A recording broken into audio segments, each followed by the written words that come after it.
जय मसीह की एंड गुड मॉर्निंग। आज सुबह प्रभु का वचन हमारे लिए नीति वचन पहला अध्याय और उसकी 10वीं आयत, प्रोवर्ब्स चैप्टर 1 वर्स 10। यहाँ पर हम इस प्रकार पढ़ते हैं, हे मेरे पुत्र, यदि पापी लोग तुझे फुसलाए तो उनकी बात ना मानना। सुलेमान ने इस आयत को लिखा। सुलेमान जो अति बुद्धिमान पुरुष है, वो इस प्रकार सिखाता है कि जब दूसरे पापी लोग हमसे कहेंगे कि ये गलत काम कर लो या वो गलत काम कर लो, तो उनकी बातों को हमें नहीं मानना चाहिए। देखिए, सुलेमान कुछ उदाहरणों को देता है। हम पढ़ सकते हैं पहली अध्याय की 11वीं आयत में। सुलेमान कहता है, यदि वो कहे हमारे संग चल कि हम हत्या करने के लिए घात लगाए, हम निर्दोषों की ताक में रहे। और उसके बाद 13वीं आयत में, ऐसे सब करने से क्या होगा?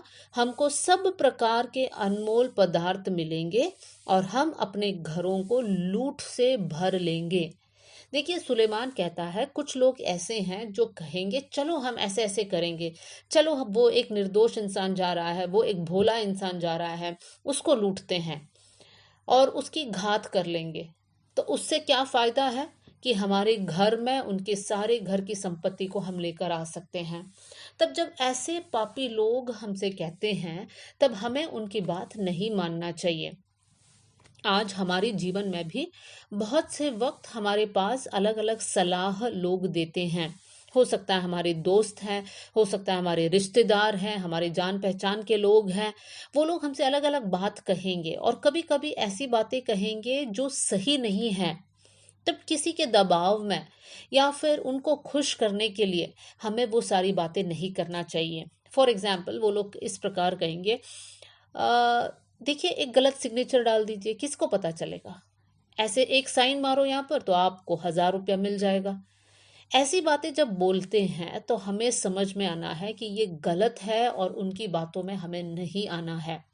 हो सकता है वो लोग बोलेंगे, यार हर संडे क्यों कलीसिया जाते हैं, एक संडे तो छुट्टी मार सकते हैं, या फिर दशवांश क्यों डालते हैं, इससे किसकी फायदा हो रहा है, ये पैसों को तुम इंटरेस्ट में किसी को दे दो या बैंक में जमा कर दो। इस प्रकार की बातें जब हमारे सामने आता है तो हमें याद रखना है, उनकी बातों को हमें नहीं मानना चाहिए। या फिर लोग इस प्रकार भी बोलते होंगे, ड्यूटी नहीं आए तो भी चलेगा, हम तो बोल देंगे कि तुम आए थे, हम तो सिग्नेचर डाल देंगे, और नहीं आने के बाद भी तुम्हारे पास तुम्हारा तनख्वाह आ जाएगा। इस प्रकार के जब बात आएंगे तो सुनने के लिए अच्छा लगता है कि हाँ, देखिए हमारा तो नुकसान हो नहीं रहा है, तो इसमें क्या प्रॉब्लम है, हम भी ऐसे करेंगे, सारे लोग तो ऐसे करते हैं। इस प्रकार का सोच हमारे अंदर आ सकता है। लेकिन सुलेमान हमें क्या सिखाता है कि यदि लोग हमको पाप करने के लिए अलग अलग बातें बोलकर हमको फुसलाते हैं, तो उनकी बातें हमें नहीं मानना चाहिए। हो सकता है आपके दो दोस्त कम हो जाएंगे, कोई बात नहीं, लेकिन हम गलत बातों की साथ नहीं देंगे। देखिए, दाऊद भजन 51 और उसकी 6वीं आयत में कहता है, प्रभु से प्रार्थना के समय कहता है, देख तू हृदय की सच्चाई से प्रसन्न होता है। दाऊद परमेश्वर का मन को जानता है और दाऊद परमेश्वर से कहता है, प्रभु तू तो हृदय की सच्चाई से प्रसन्न होता है। और इसलिए दाऊद 51 भजन और उसकी 10वीं आयत में ये प्रार्थना करता है, हे परमेश्वर मेरे अंदर शुद्ध मन उत्पन्न कर दे। मेरे प्रियो, बहुत से वक्त हम भी दूसरों की बातों में आ जाते हैं और हम लोग खराई से थोड़ा फिसल जाते हैं, हम लोग गलत मार्गों में चले जाते हैं। हो सकता है हम किसी गलत लोगों के साथ देते होंगे, किसी ने अपराध किया होगा और उनकी अपराध को हम छिपा रहे होंगे। कुछ भी क्यों ना हो, एक बात हमेशा हमें याद रखना है कि परमेश्वर ऐसे लोगों से प्रसन्न रहता है जिनकी हृदय में सच्चाई है, जिनके जीवन में ईमानदारी है। हम खोट को रखकर आराधना नहीं कर सकते। हाँ, गाना तो गा सकते हैं, लेकिन परमेश्वर वैसे आराधना को स्वीकार नहीं करेगा। तो आज हमारे जीवन में ये प्रार्थना होने पाए कि प्रभु, जब पापी लोग हमें फुसलाए तब उनकी बातों को हम लोग ना माने। आइए हम लोग प्रेयर करेंगे। स्वर्गीय पिता, आज का दिन, आज का वचन के लिए हम धन्यवाद करते हैं।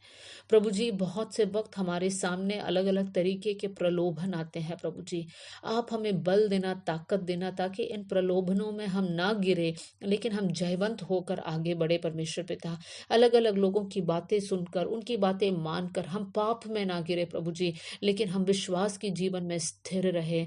प्रभु, हम सब लोग खराई के साथ बढ़ने पाए, ईमानदारी के साथ बढ़ने पाए। प्रभु, हमारे जीवन में अगर ऐसी कुछ भी बात है जो आपके सामने सही नहीं है, तो उसको निकालने के लिए आप हमें मदद करना, कर कर हम प्रार्थना करते हैं। आपने हमारी प्रार्थना सुन ली, इसलिए धन्यवाद। आदर और महिमा आपको देते हुए यीशु के नाम से हम मांगते हैं, amen. God bless you all. जय मसीह की।